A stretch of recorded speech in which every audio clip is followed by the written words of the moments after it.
Bonjour à tout peuple de Dieu sur la terre. Comment allez-vous? En tout cas, j'espère que vous allez bien, parce que le Seigneur est bon et fidèle.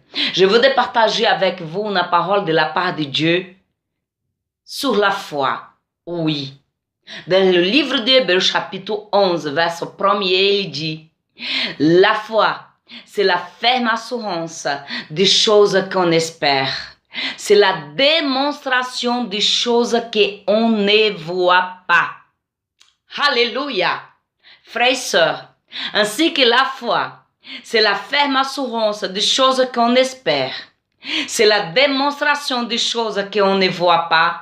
Alors, la foi, elle est la garantie que nous allons recevoir la victoire en Jésus-Christ. Alléluia. Oui, parce que la foi, c'est le fondement. La foi, c'est la réalisation.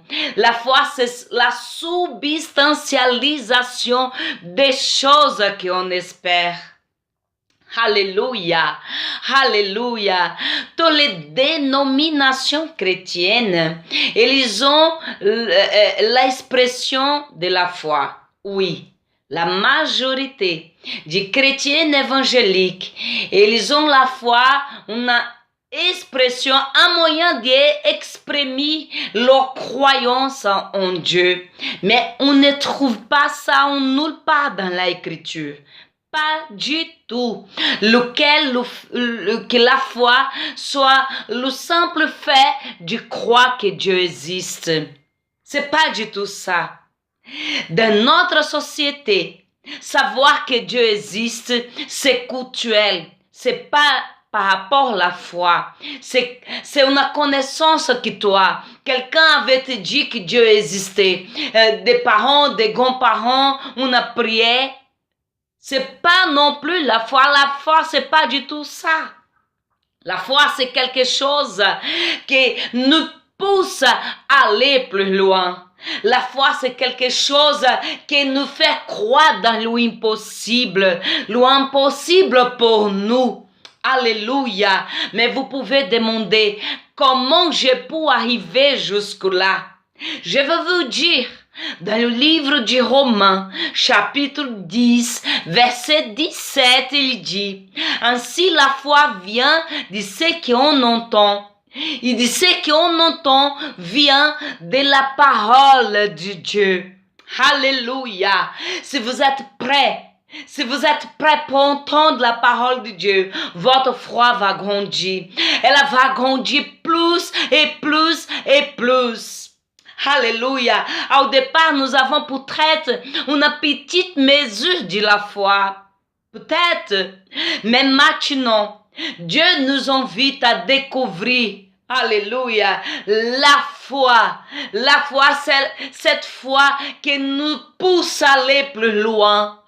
Il nous confie une nouvelle mesure de la foi, une foi dynamique, une foi qui nous pousse à croire dans l'impossible. N'hésitez pas. N'hésite pas d'aller plus loin. N'hésite pas. Si tu es touché par le Saint-Esprit, allez-y. Ne perds plus le temps. Je vous parle de la foi. Faites attention. Mais ce n'est pas sur la foi que nous devons nous centrer. Pas du tout. Mais c'est en celui qui c'est la source de la foi. Et celui s'appelle Jésus-Christ. Il est la source de la foi. Peut-être tu ne le vois pas, bien sûr. Mais si tu le veux, tu peux le sentir. Le vent, tu sais que le vent il existe, mais tu ne vois pas le vent.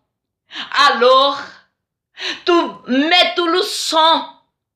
Je vous invite en ce moment de commencer à sentir celui qui c'est la source de la foi. Il veut changer ta vie. Il veut changer ou qui a du souci en ta vie. Il veut te donner la raison de vivre. Il veut te donner le salut de ton âme. Il veut te donner, alléluia, la joie de vivre. Parce que c'est lui la source de la foi. C'est lui la source de la foi. La foi qui c'est la ferme assurance des choses qu'on espère. Tu espères de bonnes journées. Tu espères recevoir la victoire qui tu n'arrives pas non plus à la voir. Alors c'est Jésus-Christ le canal. C'est Jésus-Christ la source. C'est Jésus-Christ la raison. C'est Jésus-Christ la clé de la foi. Et que je vous invite à recevoir cette foi en ce moment. Au nom de Jésus-Christ, soyez bénis par la foi. Au nom de Jésus-Christ, que vous pouvez recevoir la foi en Jésus-Christ. Amen, amen, amen et amen. Alléluia. Je vous invite à s'abonner. Oui, s'abonner dans nos chaînes. Vous pouvez cliquer ici, au-dessus, cliquez sur le link et vous pouvez s'abonner dans notre chaîne. Et vous serez bénis par la puissance de la foi en Jésus. Amen et amen. Soyez bénis au nom du Père, du Fils et du Saint-Esprit. Gloire à Dieu. Amen.